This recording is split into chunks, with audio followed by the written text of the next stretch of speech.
Там, де було море, нині каміння, сміття та риба. Близько тижня тому рівень води впав більш ніж на метр.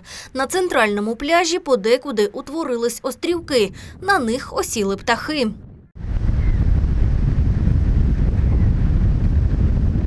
Попри сильний вітер та обміліле море, пляж залишається улюбленим місцем відпочинку містян. Пані Тетяна прийшла подивитися на природні зміни. Я это видела в соцсетях, это очень сильно освещалось, но меня это удивило. К сожалению, негативная закономерность, даже выезжая куда-то в Кирилловку Запорожской области, мы уже этого момента не видим. Та фахівці стверджують, Азовське море – найбільш мілководне у світі, тому рівень води залежить від напрямку вітру. Він жене воду з Таганрозької затоки в бік Криму. Цього тижня фіксують пориви від 15 до 20 метрів за секунду. Але це не заважає маріупольським спортсменкам займатися скандинавською ходьбою. Тетяна Балаба декілька разів на тиждень проходить цим маршрутом. Помітила, на узбережжі зібралося сміття, яке винесло з моря.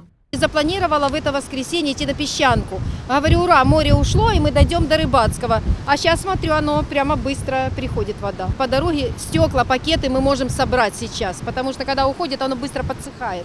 Не гаяти часу та стати до роботи вирішили й рятувальники. Спеціалісти аварійно-водолазної служби впродовж тижня очищали дно моря від небезпечного сміття. Поки взяли перерву, таким вітром не здивовані.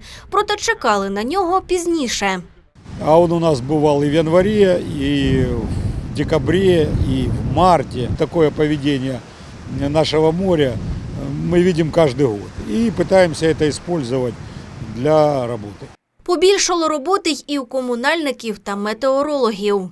Соответствующие службы города, в том числе и морской торговый, Мариупольский морской торговый порт, также предупреждены. А с точки зрения морских обитателей они уходят на глубину, а с точки зрения жизнеобеспечения города, мы понимаем, это определенный вызов для всех коммунальных служб. Зміни погоди прогнозують не раніше наступного тижня. Валентина Чурікова, Віктор Зубенко. Інформаційна програма «Дзеркало».